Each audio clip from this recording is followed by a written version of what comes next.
Harka fuunee akkam jirtu kabajamtoota daawwattoota Federeeshinii Kubbaa Miilaa Oromiyaa oolmaa guyyaa irraa tapha torbee jaaffaan waliin isinitti himaa oduu waliin isaan jannaqaatee qaxumaatti waliin tura. Taphni torbee jaaffaan liigii olaanoo Oromiyaa Ramaddii Baa Dambidollootti Kamisaa irraa geggeeffamee ooleera. Dirree TTC irratti ganama sa'a 3 irratti Limmuu Gannatiif Mandii gidduutti tapha godhameen Limmuu Gannat galchii 2-2 dursaa boqonnaa ba'uun tapha boqonnaa deebiinis Limmuu Gannat galchii 4-1 Mandii injifateera. Kanumaanis Kiruubel Tizaazuu taphataa hojii taphichaa ta'uun Limmuu Gannat irraa badhaafame.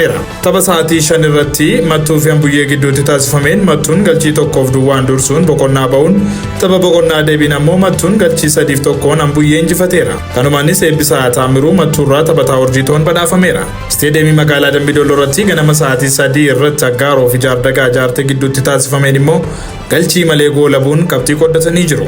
Boonsaa Mulaatu ammoo Jaardagaa Jaarteerraa taphataa hojii taphichaa ta'uun badhaafameera. Ittuma fufuun sa'aatii 5tti Arbuu Culullee fi Cinnii Mugar gidduutti tapha taasifameen tapha boqonnaa duraan galchii malee boqonnaa yoo bahan tapha boqonnaa deebiitiin galchii 1-2 Cinnii Mugar Arbuu Culullee injifateera. Shimallis Taamiraatis taphataa hojii taphichaa ta'uun badhaafameera. Sa'aatii 7 irratti Gabaa Roobii fi Ammayyaa kan walitti fidee taphni torbee jaaffaa galchii malee qixa ba'uun qabxii qoddatanii jiru. Aminoo Muzammil immoo Gabaa Roobii irraa taphataa hojii taphichaa ta'uun badhaafameera.